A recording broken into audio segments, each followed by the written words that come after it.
залудно да се служи или да се слуша Бог?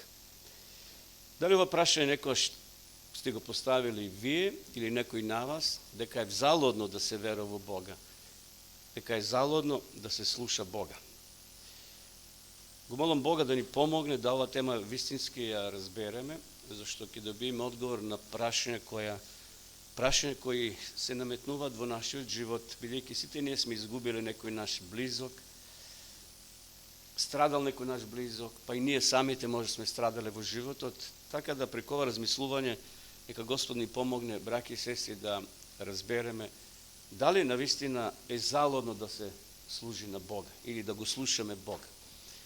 Ајде на почетокот да одиме со библиски текстови и да видиме како луѓето во минатото размислувале, не биле поразличити од нас денеска, и тие се соочувале со слични проблеми како и ние. И затоа ве повикувам, сите вие кои сте овде и кои не гледате, да отворите во вашите Библии и да читаме заедно во последната книга од Стариот Завет, тоа е книгата на пророк Малахија. Таму во 3 глава имаме неколку текстови, ќе читам само 2, а на крајот од темата од проучувањето ќе читаме уште неколку, за да добиеме на комплетна слика. Но ајде да видиме што овде пророк Малахија запишал, значи во 3 глава, стих 14 и 15. Имаме овде 2 преводи. Сега се двоум од кој превод да читам, но еве од оној класичен што го имаме, вака вели. Значи книга на пророк Малахија, 3 глава, 14 стих и 15. Вие сепак прашувате, што сме зборувале меѓу себе против тебе? Зборувавте, напразно е да му се служи на Бога. И каква е полза дека ги пазиме неговите прописи и одиме жалосни пред Господа над воинствата. Од сега ќе ги наречувам, обратете сега внимание, срекни горделивите, напредуваат оние кои прават зло, иако го искушуваат Господа, се извлекуваат. Интересна констатација овде пророк Малахија, браќи и сестри, дава и кажува, еве другиот вели, залудно е служењето на Бога. И каква корис имаме ако ги пазиме неговите наредби? Одиме жалосни, вели, во облека пред лицето на Господа Саваот. Горите ги сметаме за подобри. Зарем не доаѓаме понекогаш во таква ситуација, гледајќи ги оние безбожните, условно кажано, оние кои можеби не веруваат во Бога, се нарекуваат атеисти, а овде вели напредуваат оние што вршат беззаконие. Иако го искушуваат Господа, се останува незасегнати. Браќи и сестри, во животот навистина постојат многу противречности кои некогаш спасените, односно верните, ги доведуваат до некоја незгодна ситуација. Животот носи многу предизвици, па дури и кај верните Божи луѓе се наметнува мисла дали вреди да му служиме на Господа. Еве во овие воведни текстови тоа го видовме дека и меѓу Божиот народ провеувале такви мисли. Некои се готови да кажат и денеска како и стариот Израел, дека е залудно да му се служи на Бога. Каква корист имаме ако ги пазиме неговите наредби? Но сега се поставя едно прашање, кога Бог би бил човек, навистина овие зборови би биле вистина. Но бидејќи Бог не е човек и не може да мисли како човек, тогаш овие зборови не може да бидат вистина. Дека е залудно да му се служи на Бога. Браќи и сестри, каде лежи вистинскиот одговор? Дали навистина вреди да му служиме на Бога? Дали вреди да го слушаме Бога? И затоа денеска ние ќе добиеме одговор врз основа на Библијата. Ќе контактираме Библијата, значи Светото писмо, да видиме што таа ќе ни каже на ова прашање, дали вреди, дали е залудно да се слуша Бога. Вистинскиот одговор ќе го најдеме кога ќе отвориме повторно Библијата и ќе читаме во псалмите Давидови, а тоа е Псалом 73, така наречен Асавов псалам или псалмот на Асав. Ајде да одиме и да видиме Со кој проблем тој човек се соочува? Асав. Овде наоѓаме еден конкретен одговор. Еве што вели Асав. А нозете мои за малку не подклекнаа. За малку чекорите мои ќе станеа несигурни, зашто им позавидев на беззакониците, гледајќи како мирно живеат грешниците, оти не страдаат се до самата смрт. Читам 73 псалм од 2 до 9. И цврстина им е во бичот. Во човечките работи не учествуваат и неволите на другите луѓе нив не ги засега. Затоа гордоста владее со нив. Се облекле во неправда и нечистие. Неправдата им излегува како од салом. Им угодуваат на срцето. Се подбиваат и луково зборуваат. За неправдата гордо говорат. Ја креваат устата кон небото, а јазикот нивниот обиколува земјата. Браќи и сестри, Асав бил многу добар, искрен човек. И тој се прашувал, гледајќи ги луѓето околу себе, Боже, не си праведен. Ги гледам тие беззаконици, како напредуваат, како се обликуваат, како богатството го намножуваат. Човекот бил збунет, искрено речено. Бил збунет и помалку разочаран, гледајќи го животот на луѓето околу себе. Браќи и сестри, навистина, кога површно ќе ги гледаме на станите околу нас, и ние ќе дојдеме до таков заклучок.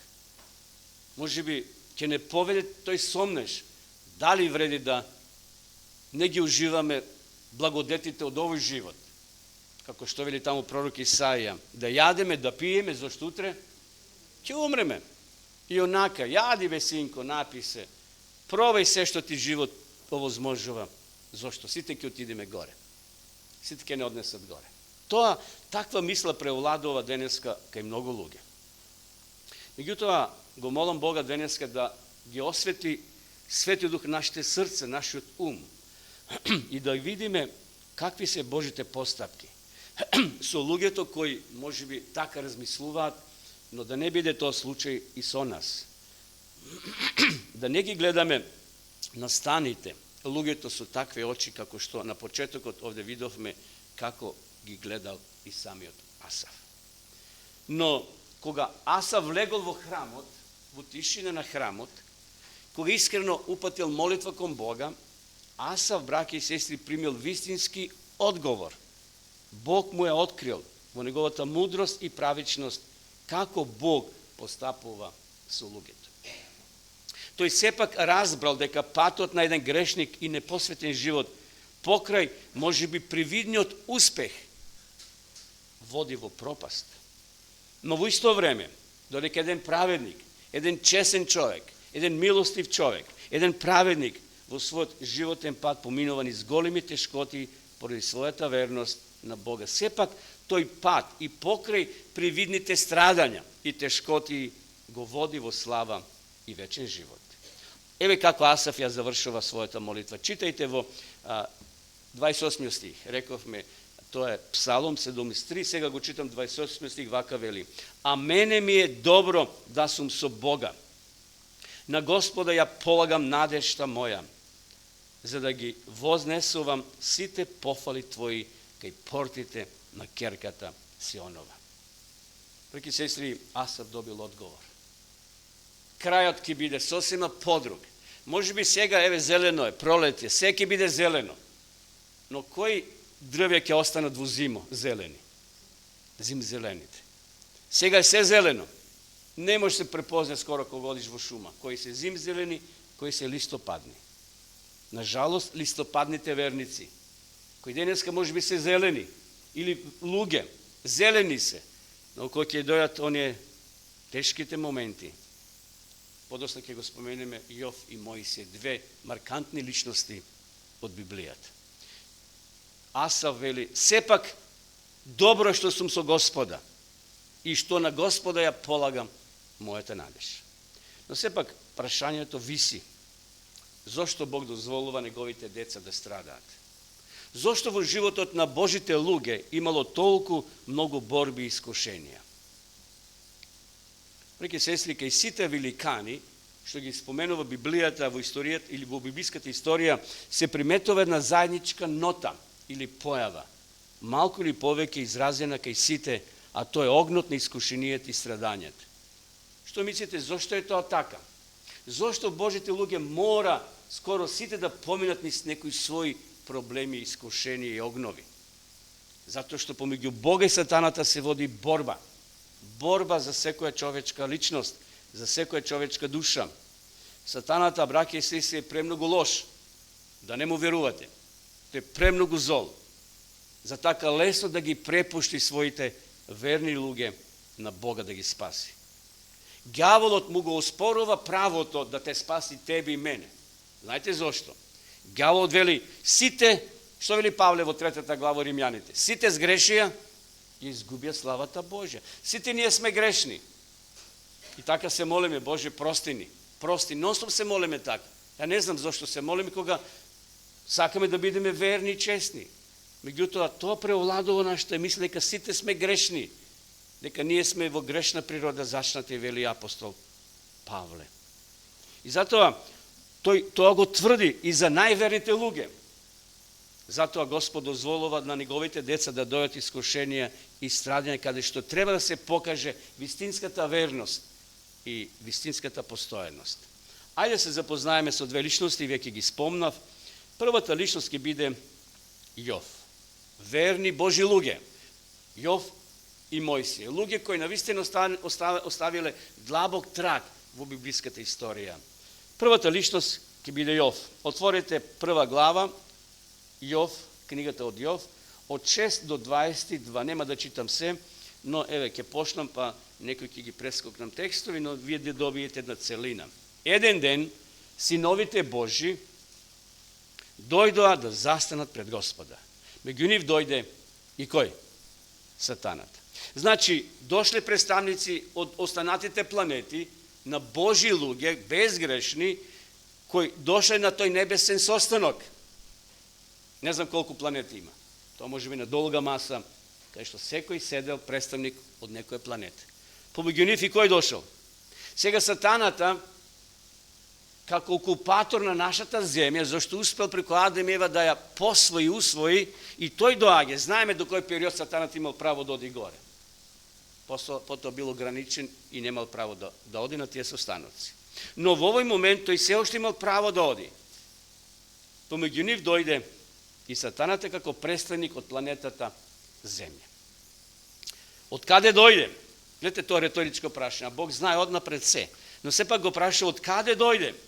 А сатаната му одговори на Господ и рече: одев по земјата и ја обиколив.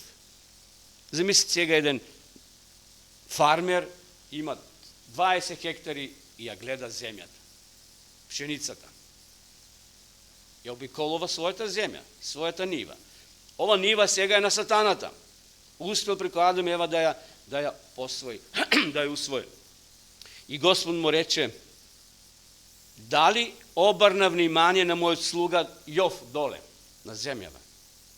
Оти на земјата нема таков човек како него. И каков е тој човек? 3 многу важни работи нагласува: непорочен, праведен и богобојазлив, кој го одбегнува злото. Сега може да зборуваме до утре за овие 3 работи: непорочен, праведен, богобојазлив. И сега сатаната вели: да, така е, ама ти го подмитуваш. Ти му даваш богатство, му даваш пари, го благословаш. И сега ќе прескокнам неколку тука текстови.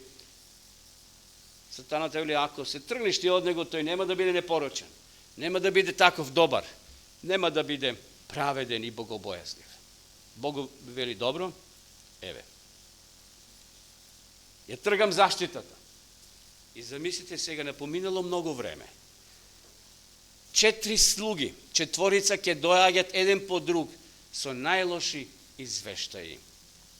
И дошол, додека Јов седел дома, под сенката со жена му, може би пиеле чај. Се одмарале. Еден од слугите дошол и вели, дојде при Јова и му кажа: воловите ораа и ослиците пасија покрај нив. кога савејците нападна и ги отера, а момците со остар меч ги погубија. Само јас избегав да ти јавам. Каква трагедија.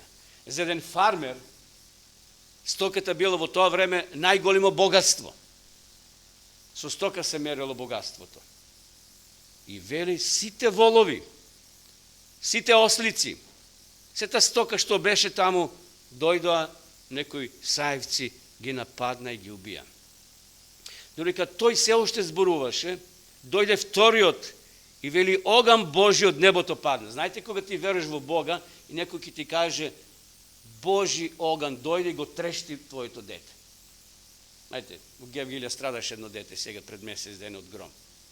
И замислите да одиш на родители да им кажеш, ете, Бог губи. И каква слика тој човек ќе има за Бога. Замислите, падна Божи оган од небото и ги изгори овците. И момците, слугите, овчарите, ги голтна, вели. А јас само побегнав да ти јавам. Тој вториот. Третата вест. Додека тој зборуваше, дојде и третиот. Халдејците, наредени во 3-4, нападнаа и камилите ги отераа, а момците со остар меч ги погубија. Јов имал многу слуги. Пишува таму мисчина во Библијата. Многу слуги, многу работници и платени момци. Сите страдале. Додека јас, вели, дојдов да ти кажа. И сега најтрагичното. Сатаната ќе се допре до најмилото на Јов, до најмилите деца.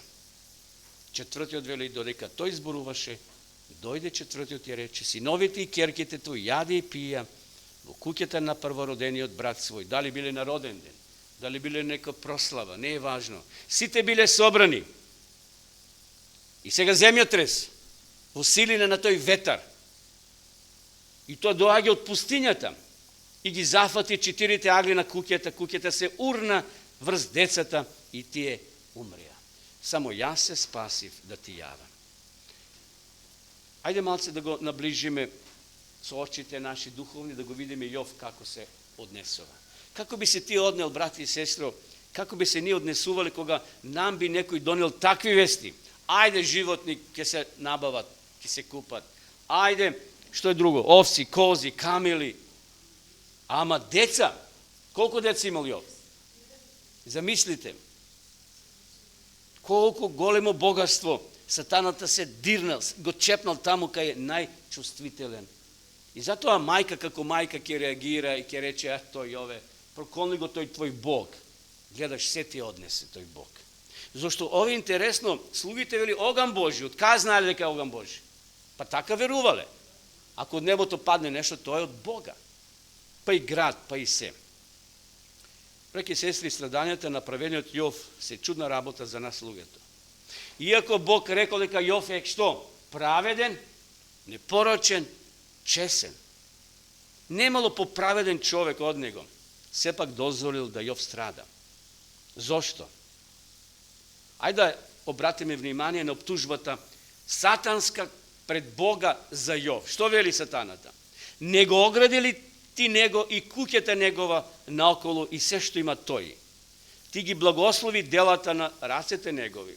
Стадата негови се шират по земјата, но пружија раката своја и допри го, и допри се до него, ке те благослови ли тогаш? 10 и 11 стих. Ова била, браќи и сестри, бланко оптужба, да кажеме, од сатаната пред Бога.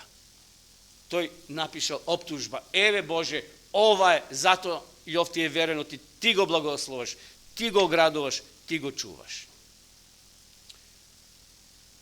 Но сатаната, браќи и сестри, не ја признал големата стварност. Туку тврдил дека Јов е добар поради посебните благослови и дека во таква прилика е лесно да се биде верен. И сега страдањата кои Јов ги добива од страна на ѓаволот имале за цел, или искушенијата имале за цел да ја заслабнат неговата вера и посветеност кон Господа. Но Јов напротив ќе покаже колку е чврст во својот карактер. Тој ќе покаже дека човек треба се држи за Бога во секоја животна прилика, па дури и во најтешките страдања. И еве, ја гледаме сега силата на Јова, на неговата вера, 19 глава од 25 до 27 стих, вака вели Јов. Но ја знам, Искупителот мој е жив, и во последниот ден ќе крене мојата гнилежна кожа. Гледате Јов каква вера има во воскресение. Во последниот ден Бог ќе крене мојата гнилежна кожа. И јас во телото моје ќе го видам Бога. Јас сам ќе го видам. Моите очи, не очите на друг, ќе го видат. Срцето ми се топи во градите мои. Јов, браќи и сестри, не верувал во реинкарнација. Знаете, реинкарнација верување кај човекот, ако е добар, напредува и доаѓа до некоја нирвана, до некој совршенство, ако е зол, оди назад во животно, во желка, во змија. Јов не верувал во реинкарнација, туку верувал дека ние сме уникати, неповторливи. Јас сум единствен во тие 7-8 милиарди, сега и колку биле пред тоа, може би уште толку. Или ти. Јов вели, јас, моите очи ќе го видат, не очите на другиот, ќе го видат Исуса Христа. Срцето ми се топи во градите мои. Ова била непоколеблива вера на Јов, браќи и сестри. И неговата истреност во тие мигови на искушение да го прослави Бога пред целата вселена. А во исто време го осудила сатаната и неговата тиранија над луѓето. И затоа се постави сега прашање за нас, која е пулката од искуството на Јов? Број 1.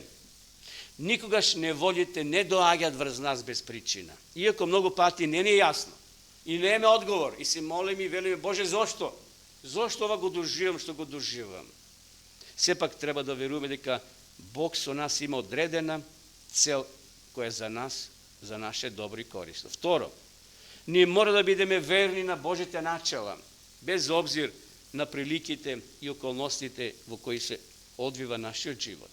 Трето, да веруваме дека на крајот сепак Бог ќе ни објасни, ќе ни даде одговор. Дека неволите еднаш ќе имаат крај. Нема да трајат вечно. Еден ден ќе престанат.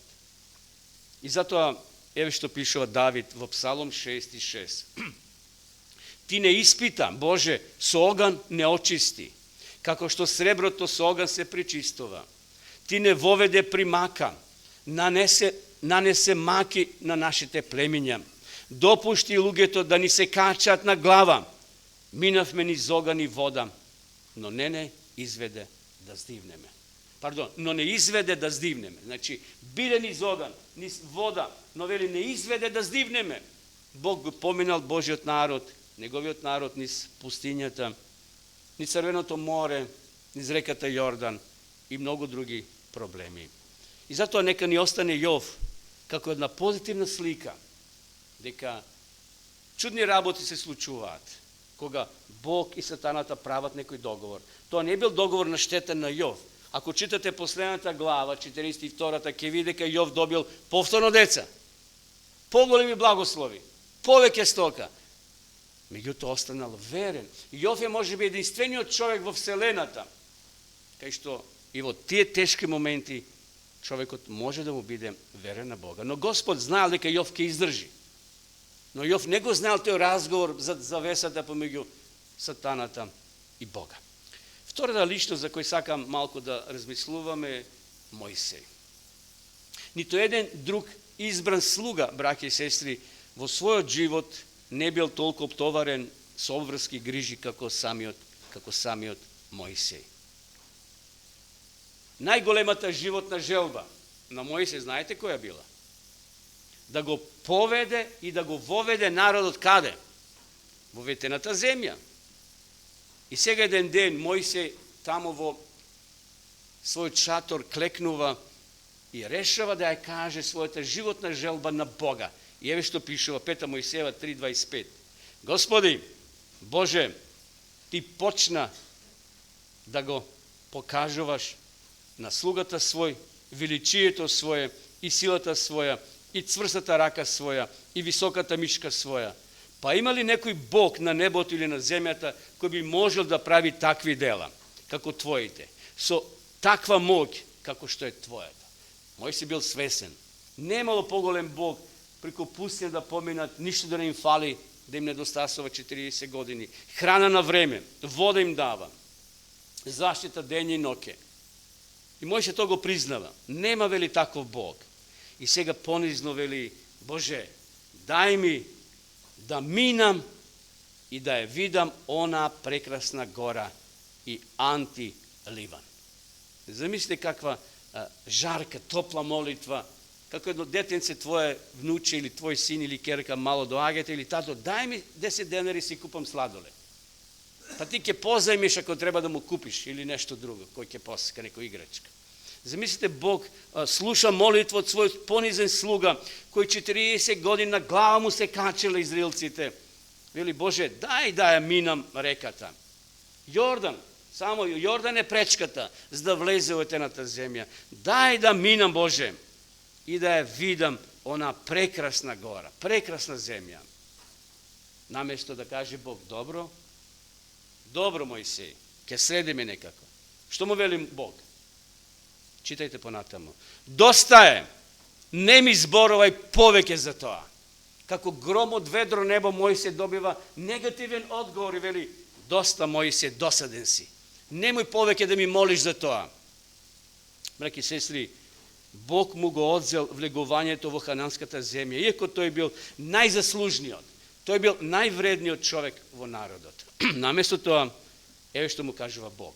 Čitajte podolo. 10. od 11. stih vaka veli. Iskači se na planinata Avarim, to je planinata Nevo ili nebo, vo Moavskata zemlja sproti Erihon, znači tuka Erihon, rekata, samo što ne pominjali, to i kada vidite ta vetena zemlja, kako se kačite gore negde na nekoj rid, i će go vidite celiot grad Kavadarci. Bog mu veli, kači se gore, na planinata Nevo, sproti Jordan, poglednija Hananskata zemlja, što im ja davam na sinoviti Izraelovi vo vladenije, i veli ponatamo tekstot. Strašno. I umri na planinata, na koja ke se iskačiš i priberi se pri narodot svoj, kako što umre brato tvoj Aron na planinata Ora. I se pribra pri narodot svoj, zato što negi poslušavte, zapovedite moj pred sinovite Izraelovi, kaj vodite vo Kadis, vo pustinjata Sin. Zašto ne počituvavte svetosta moja među sinovite Izraelovi i samo kea vidiš zemljata, no nema da vlezeš tamu, vo zemljata što im ja davam na sinovite Izraelovi. Kakov odgovor, strašen odgovor. Mojsije se moli, Bože, daj da vlezam. To je moj kopneš 40 godini, u 80 godini faktički. Zašto 40 se prigotovalo u pustinjata, 40 ke patova so svoj narod. Mojsije se moli so oči natopeni so solzi. Bože, daj mi. A Bog mu veli, dosta je, Mojsije. Iskači se gore i umri tamo. S ovoj kraj na životot na Mojsije, braki i sestri, izgleda kako od naša perspektiva, сега gledajki go toj moment, kako Mojsije da go promašil životot svoj. Kako da promašil, zar mi deneska nam ni pokažuvat, ete umre, go promaši svoj verski život. No sepak da se zaprašime, da li navistina Mojsijevata venost bila zaludna? Da li Mojsij na pogrešan način mu služil na Boga i zaslužil tamo da umre gore na ridot, da ne ga oplakat najbliskite? Nikoj nemalo. Angelite go pogrebali, zamislite. U knjigata Patrijarsi i proroci, evo što pišuva. Stranica 4.2.1. Ke najdete naslov Mojsija. Božja ljubov i pravda nikoš ne je potpuno izrazena otkolkovo njegovото postupanje sa Mojsijem. Kako da go razbereme to? Kako što, samo jedna digresija, koga bile vo Kana Galilejska, Isusu majka mu Marija. I doagja koga snemalo vino. Sekjavate na toj nastan? I Marija doagja ka Isu i što mu veli? Isuse, nema vino. A Isus što veli? Što mi je, ženo? Ženo, i se obraća, ženo. Što mi сега ti okupiraš? Što me opteretovaš sa toj problem? Međutim, čitajki taka direktno, bukvalno vo našet prevod, novoevrejskiot način na odnesuvanje sin kon majka, to je bilo najponizen, najdobar način начин на најголемо почитување кога Исус така се однел кон Марија. И ја овде гледали Божјата љубов и правдата никогаш не е потполно изразена отколку во неговото постапување со мене. Значи Бог не погрешил кога му рекол оди гори умри. Иако така изгледа грубо сега кога ние тоа го читаме. Тој не можел да ја услиши молитвата, еве го одговорот. Тој не можел да ја услиши молитвата на Мојсей за да учествува во наследството на израелците. Но сепак тој не го заборавил својот слуга, ниту го напуштил. Небесниот Бог го забележал секое дело од долгогодишната верна служба, полна со тешкоти и искушенија. И сега таму на ридот Фазги, Бог го повикал Мојсија во неизмерно побогато наследство одошто е земскиот хана. Иако Мојсија тоа не може да го види. Мојсија не добил напишано. Мојсија умри, јас ќе те пренесам на друго место, на подоб. Мојсија тоа не го знаел. И овде вели, на ридот Фазги Бог го повикал Мојсија во неизмерно побогато наследство одошто е земскиот ханан. На тој рид на преобразувањето. Подосна. Во Новиот Завет пишува, бил и пророк Илија, кој на тој рид бил преобразен. Тој таткото му го испратил синот, да му однесат видело и слава. Така најпосле била услишена Мојсевата молитва, која жарко била упатена кон Господа. Браќи и сестри, сега ни е полесно да го сватиме однесувањето на Бога кон Мојсија, кога тој се молел, Боже, дај ми да влезам во ветената земја. Што мислите ако влезел Мојсија таму? Би добил срцев удар. Зошто? Дали израелците, водачите, племињата биле во добри односи? Тие биле у почетокот, но кога влегле, кога видел дека тај има таму гроздови од 1 метар, нели ги носили тие. Тој имал богатство, тој добил подобра нива, кој има и кладенец, има и вода. Почнале кавги помеѓу нив. А Бог рекол поделите земјата на 12 дела. Мојсија не би издржал тие расправи и кавги, зашто неговото срце било бременето и со старост веќе. Требало халев Исус Навин да го поведат народот во ветената земја. И сега ние кога гледаме, Мојсија умира пред границата да влезе и велиме каков е тој Бог. Но Бог приготвил нешто многу поубаво за Мојсија. Браќи и сестри, која е пуката од искуството на Мојсија? Да не дозволил Господ да го стигнат Мојсија последиците на неговиот престап, сатаната би го оптужил Бога дека го оправдува виновникот, а тоа значи дека е неправеден. Знаете за кој греф Мојсија одговара? Тамо ако го удрил во Карпат, иако по наше не направил голем греф, голем. Ништо не направил, ама Бог му замерил, затоа што тој во своја сила удара, не рекол, еве, Бог ви дава вода. Ги нарекол израелците како? Со кој збор? Одметници. И затоа вели овде, меѓутоа божествената мудрост го пронашла најдобриот пат да се задоволи правдата, но и милоста да се покаже во сета своја убавина. И сега да ве вратам во Новиот Завет, во книгата Јуда. Кога дошол Исус да го воскресне Мојсија, сеќавате на тој текст? Кој му се спротивставил? Јуда 9 стих, или 1 глава, тоа е 1 глава, 9 стих. Дошол Сатан и вели, чекај, не си во право, Господине Исус. Мојсија сгрешил, тој е мој. Јас го запишав во мојот тефтер. Тој е во мојата книга на грешните. И еве што вели Јуда.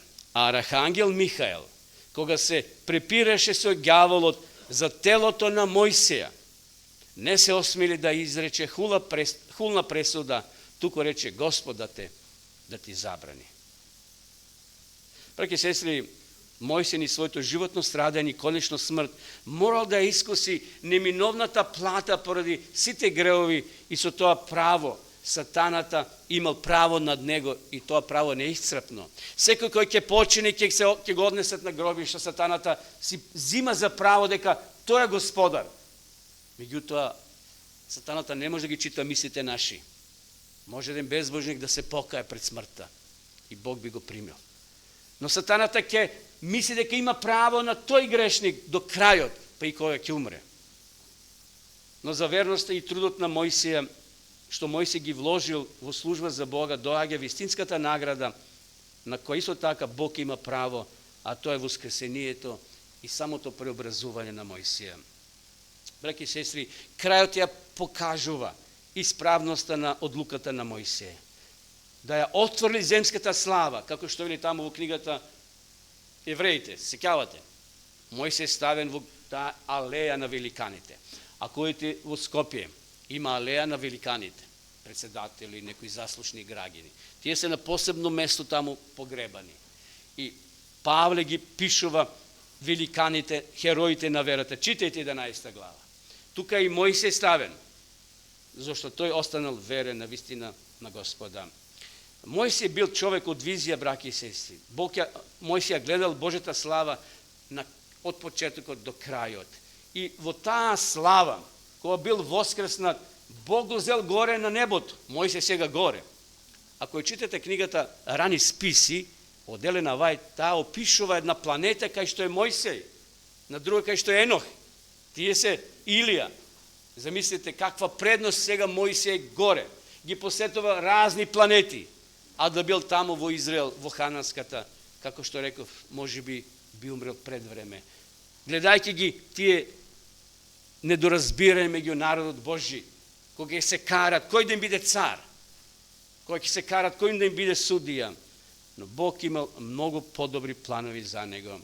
И затоа, еве, ќе читам во Евреите 11 глава 24 до 27 вели: со вера Мојсей, кога порасна, се откажа да се нарече син на фараоновата ќерка и повеќе сакаше да страда заедно со народот Божи, отколку да има преодна гревовна наслада.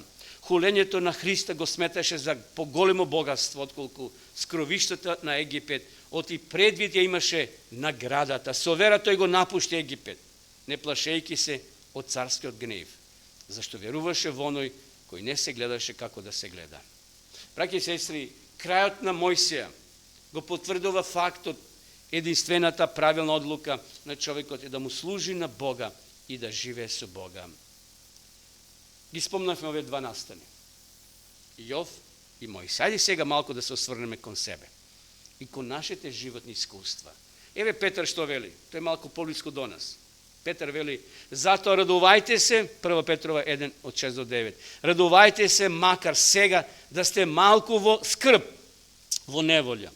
Ако е потребно, во разни искушенијата, вашата вера да биде испитана, да излезе подрагоцена од нетрајното злато, па било тоа да е испитано и преку оган, за пофалба и чест и слава, која ќе се појави Исус Христос, кого го сакате, иако не сте го виделе, и во кого верувате сега, а не гледајќи го, се радувате со неискажена прослава и радост. Потоа Петар ќе каже во 4 глава: возлюбени, не чудете се на огненото искушение, што ви се праќа поради испитувањето, како нешто ново да ви станува, но во колку учествувате во страдањата Христови, радувајте се кога ќе се јави неговата слава, да се возрадувате и развеселите. 4 глава, 12 и 13 стих. Браќи и сестри, мора да бидеме подготвени за искушенија и борби. Тоа го имале верните во минатото, ќе го имат и сега. Кај нас во Македонија е демократско општество. Може се верува во Бога, никој не гиба за сега. Но има држави во светот кај што не можат вака слободно да се собират. Не можат јавно да исповедат својата вера. Или ги мобилизират, или ги фаќаат, или им забрануваат, ги затварат нивните цркви. Но ние со нашето преоѓање на Божја страна сме го предизвикале сатаната и мора да сметаме на тоа. Сатаната е лукав, тој никогаш не мирува. Но затоа, ајде од денеска уште повеќе да ги збиеме радовите, не само меѓу себе, туку да се зближиме до Исуса Христа. Ако она жена, која била болна и верувала само да се допрам до работ на Исусовите алишта, ќе бидам здрава. Ајде ние да се допреме преку нашата вера, преку нашите духовни очи до Христа, до Господа. Ке има проби, ке има искушенија. Но тие проби Бог ги користи за да не усоврши, да не удостои за наградата која следи. А крајната цел, знаете која ќе биде? Крајната цел ќе биде спасение на нашите души. И затоа Павле вели да се трудиме, да трчеме ни својата животна трка. Тој текст, 2 Тимотеева 4, 7 и 8 вели, дека оние кои ќе издржат во својата трка на крајот ќе добијат венец на животот. И сакам ова размислување го завршам со еден вистински пример. Една многу сиромашна жена еден ден се јавила на едно христијанско радио да побара помош. Се задзвонила и била пуштена во етер и сите слушале дека таа жена има проблем. Сака помош, била сиромашна. Бидејќи радиото го слушале и други во градот, еден лош и злобен човек исто така ја слушал радиопрограмата и смислил нешто да ја направи лошо на таа жена. Тој ја зел нејзината адреса, потоа се јавил на неговата секретарка и рекол да купи храна за жената и да ја однесе храната, но со следните инструкции. Кога ќе дојдеш кај жената и ќе ја дадеш храната, кој ќе те праша кој ја испратил храната, кажи дека е од ѓаволот. Секретарката купила храна, направила еден пакет хуманитарен и ја однела. Ја нашла адресата, задзвонила, жената излегла и била пресрекна. Рекла, фала, благодарам и си ја зела торбата внатре ја носи. А секретарката ја прашала, Господјо, зарем не сакате да дознаете кој ви ја испрати храната? Жената одговорила, гледајќи ја во очи, не е важно кој ја испратил, бидејќи кога Бог ќе нареди, дури ѓаволот слуша. Секретарката се расплакала и заминела без збор. Браќи и сестри, да не се грижиме. Бог ќе употреби и ѓавол ако треба. Условно кажено, да не спаси, да не извади од некоја тешка ситуација во која ќе се најдеме. Ние сме прекрасни Божи деца и Бог е подготвен да ни помогне. И ако таму паднеме, како Езекија беше фрлен во еден сув бунар, се кават, пишува така. Исаија бил ставен во трупец и прережен, сака да го прережат. Ако Бог дозволи, ќе те прережат, ќе ме прережат. За сведоштво на другите. Но Јован Богослов во што бил ставен? Тако вели традицијата. Во буре со врел зејтин или жежок масло. И од таму Бог го извадил. И Јован ќе се умре со природна смрт. Бог ќе дозволи, беше текстот цитиран од сестрата, неле, пише во Исаја, праведникот, што вели Бог? Си го прибира. Не знаеме Бог што и какви намери има со тебе и со мене. Но Бог може да направи навистина работи кои се невозможни за човекот. И сега да го поставиме почетното прашање. Дали е корисно да му се служи на Бога? Да или не? Ако застанеме на прагот на вечноста и со вера гледаме на славната можност која небото ни ја пружа, тогаш службата на Бога станува највисок принцип и највисока цел на човечкиот живот. Пред славата на небото и најголемите тешкоти стануваат незнатни и најголемите земски успеси пред неа ја губат својата вредност. Но дека Малахија гледал околу себе народ и тој вели, залудно е служењето на Бога. И каква корист имаме, ако ги пазиме наредбите Негови, одеме во жална облека пред лицето на Господа Саваот. Ете, гордите ни ги сметаме за подобри. Напредуваат они што вршат беззаконие, па иако го искушуваат Господа, се остануваат незасегнати. До тога, кога го читаме овој извештај, навистина некој песимизам ја полни мојата душа. Но Малахија дава одговор. Читайте подолу. Од 16 до 18 стих вака вели 3 глава. Но оние кои се бојат од Бога, си велат еден на друг, Господ гледа и го пази тоа, и пред лицето Негово се пишува спомен книга за оние што се бојат од Бога и го почитуваат името Негово.